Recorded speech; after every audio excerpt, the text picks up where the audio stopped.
सियार और ढोल पंचतंत्रा। सियार और ढोल पंचतंत्र। एक बार एक जंगल के निकट दो राजाओं के बीच घोर युद्ध हुआ। एक जीता दूसरा हारा। सेनाएं अपने नगरों को लौट गईं। बस सेना का एक ढोल पीछे रह गया। उस ढोल को बजा बजाकर सेना के साथ गए भाट व चारण रात को वीरता की कहानियां सुनाते थे। युद्ध के बाद एक दिन आंधी आई। आंधी के जोर में वह ढोल लुढ़कता पुढ़कता एक सूखे पेड़ के पास जाकर टिक गया। उस पेड़ की सूखी टहनियां ढोल से इस तरह से सट गई थीं कि तेज हवा चलते ही ढोल पर टकरा जाती थी और धमाधम धमाधम की गुंजायमान आवाज होती। एक सियार उस क्षेत्र में घूमता था। उसने ढोल की आवाज सुनी। वह बड़ा भयभीत हुआ। ऐसी अजीब आवाज बोलते पहले उसने किसी जानवर को नहीं सुना था। वह सोचने लगा कि यह कैसा जानवर है जो ऐसी जोरदार बोली बोलता है, धमाधम। सियार छिपकर ढोल को देखता रहता, यह जानने के लिए कि यह जीव उड़ने वाला है या चार टांगों पर दौड़ने वाला।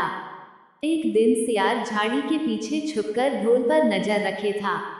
तभी पेड़ से नीचे उतरती हुई एक गिलहरी कूदकर ढोल पर उतरी। हल्की सी धम की आवाज भी हुई। गिलहरी ढोल पर बैठी दाना कुतरती रही। सियार बड़बड़ाया, ओह, तो यह कोई हिंसक जीव नहीं है, मुझे भी डरना नहीं चाहिए। सियार फूंक फूंक कर कदम रखता ढोल के निकट गया। उसे सूंघा। ढोल का उसे न कहीं सिर नजर आया और न पैर। तभी हवा के झोंके से टहनियां ढोल से टकराईं। धम की आवाज हुई और सियार उछलकर पीछे जा गिरा। अब समझ आया। सियार उठने की कोशिश करता हुआ बोला, यह तो बाहर का खोल है।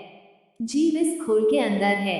आवाज बता रही है कि जो कोई जीव इस खोल के भीतर रहता है वह मोटा ताजा होना चाहिए, चर्बी से भरा शरीर, तभी ये धम धम की जोरदार बोली बोलता है। अपनी मांद में घुसते ही सियार बोला, ओ सियारी, दावत खाने के लिए तैयार हो जा। एक मोटे ताजे शिकार का पता लगाकर आया हूँ। सियारी पूछने लगी, तुम उसे मारकर क्यों नहीं लाए? सियार ने उसे झिड़की दी, क्योंकि मैं तेरी तरह मूर्ख नहीं हूँ। वो एक खोल के भीतर छिपा बैठा है। खोल ऐसा है कि उसमें दो तरफ सूखी चमड़ी के दरवाजे हैं। मैं एक तरफ से हाथ डाल उसे पकड़ने की कोशिश करता तो वह दूसरे दरवाजे से न भाग जाता। चांद निकलने पर दोनों ढोल की ओर गए। जब वे निकट पहुंच ही रहे थे कि फिर हवा से टहनियां ढोल पर टकराईं और धम धम की आवाज निकली। सियार सियारी के कान में बोला, सुनी उसकी आवाज? जरा सोच, जिसकी आवाज ऐसी गहरी है वह खुद कितना मोटा ताजा होगा। दोनों ढोल को सीधा कर उसके दोनों ओर बैठे और लगे दांतों से ढोल के दोनों चमड़ी वाले भाग के किनारे फाड़ने। जैसे ही चमड़ियां कटने लगी, सियार बोला, होशियार रहना, एक साथ हाथ अंदर डाल शिकार को दबोचना है।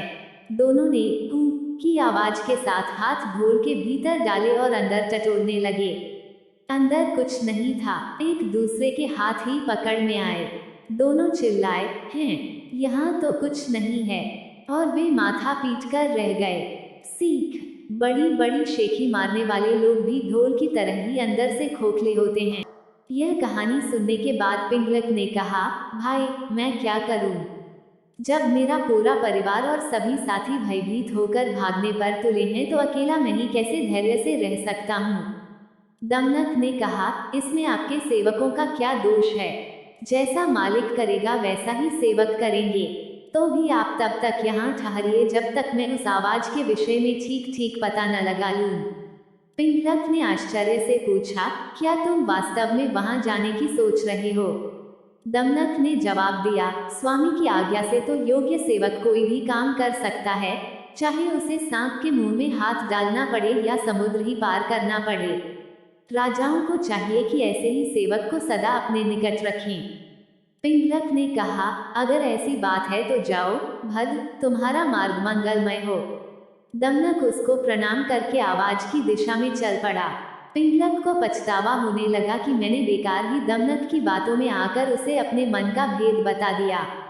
उसका क्या विश्वास, पहले मंत्री का पद छिन जाने के कारण वह खिन्न तो है ही, बदला लेने के लिए यह भी तो हो सकता है कि दमनक लालच में आकर शत्रु से मिल जाए और बाद में घात लगाकर मुझको ही मरवा दे।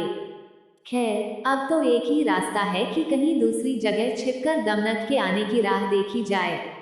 उधर दमनक खोजते खोजते संजीवक के पास पहुंचा तो उसकी खुशी का ठिकाना न रहा। जिसके डर से सिंह की जान निकल रही थी, वह तो यह मामूली सा बैल है।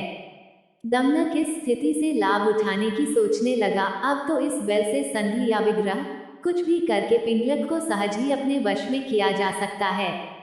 यही सोचता सोचता वह लौटकर पिंगलक के पास पहुंचा। पिंगलक उसे आते देख संभल कर बैठ गया। दमनक ने पिंगलक को प्रणाम किया। पिंगलक ने पूछा, तुमने उस भयंकर प्राणी को देखा क्या? उद्धरण उद्धरण। दमनक ने कहा, आपकी कृपा से मैं उसे देख आया हूँ। पिंगलक को आश्चर्य हुआ, सच? पिंगलक ने अपनी झेप मिटाने के लिए कहा, तो फिर उस बलवान जंतु ने तुम्हें छोड़ कैसे दिया? शायद उसने इसीलिए तुमको छोड़ दिया होगा कि बलशाली लोग अपने समान बल वाले से ही बैर या मित्रता करते हैं।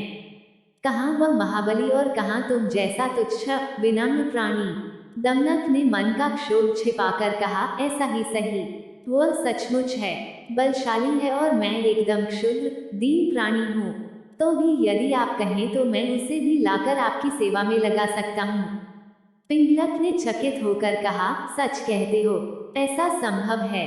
दमनक बोला, बुद्धि के लिए कुछ भी असंभव नहीं। तब पिंगलक ने कहा, अगर ऐसी बात है तो मैं आज से ही तुमको अपना मंत्री नियुक्त करता हूँ। तुम्हें प्रजा पर दया और दंड के अधिकार देता हूँ। पद और अधिकार पाकर प्रसन्न दमनक बड़ी शान से चलता हुआ संजीवक के पास पहुंचा और गुर्रा कर बोला, ओरे दुष्ट बैल, इधर आ। मेरे स्वामी पिंगलक तुझे बुला रहे हैं। इस प्रकार निश्चिंत होकर डकराने गरजने की तुझे हिम्मत कैसे हुई? संजीवक ने पूछा, यह पिंगलक कौन है भाई? दमनक ने जवाब दिया, अरे तू क्या वनराज सिंह पिंगलक को नहीं जानता? अभी तुझे पता चल जाएगा। वह देख, बरगद के पेड़ के नीचे अपने परिवार के साथ जो सिंह बैठा है, वही हमारे स्वामी पिंगलक हैं। यह सुनकर संजीवक की कपकपी छूट गई। वह कातर स्वर में बोला, भाई तुम तो चतुर सुजान लगते हो। अपने स्वामी से मुझे माफ करवा दो तो मैं अभी तुम्हारे साथ चला चलता हूँ। दमनक ने कहा, बात तो ठीक है तुम्हारी। अच्छा ठहरो, मैं अभी स्वामी से पूछकर आता हूँ। वह पिंगलक के पास जाकर बोला, स्वामी वह कोई मामूली जंतु नहीं है, वह तो शंकर का वाहन वृषभ है। मेरे पूछने पर उसने बताया कि शंकर के आदेश से वह नित्य यहाँ आकर यमुना तट पर हरी हरी घास चरता है और इस वन में घूमा करता है। पिंगलक भयभीत होकर बोला, यह सच ही होगा, क्योंकि की कृपा के बिना घास चरने वाला यह प्राणी सर्पों से भरे वन में इस तरह से डकराता हुआ निर्भय विचरण नहीं कर सकता। खैर यह बता कि अब वो कहता क्या है? दमनक बोला, मैंने उससे कह दिया है कि यह वन भगवती दुर्गा के वाहन मेरे स्वामी पिंगलक सिंह के अधिकार में है, इसलिए उनके पास चलकर भाईचारे के साथ रहते हुए इस वन में सुख से चरो। मेरी बात सुनकर उसने आपसे मित्रता की याचना की है। पिंगलक बहुत खुश हुआ। वो प्रशंसा करते हुए बोला, मंत्रवा तुम धन्य हो। मैंने उसको अभयदान दिया, लेकिन तुम मुझे भी उससे अभयदान दिलाकर मेरे पास ले आओ। दमनक अपनी बुद्धि और भाग्य पर इतराता हुआ फिर संजीवक के पास पहुंचा। बोला, मित्र मेरे स्वामी ने तुमको अभयदान दे दिया है, अब तुम निडर होकर मेरे साथ चलो, किंतु याद रहे कि राजा का साथ और कृपा पाने के बाद भी तुम हमसे उचित व्यवहार ही करना। कहीं घमंड में आकर मनमाना आचरण न कर बैठना। मैं समयानुकूल ही शासन करूंगा। मंत्री के पद पर तुम्हारे रहने से हम दोनों को राज्य लक्ष्मी का सुख मिलेगा। जो व्यक्ति अहंकार के कारण उत्तम, मध्यम और अधम व्यक्तियों का उचित सम्मान नहीं करते, वे राजा का सम्मान पाने के बाद भी दंतिल की तरह दैख भोगते हैं। संजीवक ने पूछा, यह दंतिल कौन था? दमनक कथा सुनाने लगा।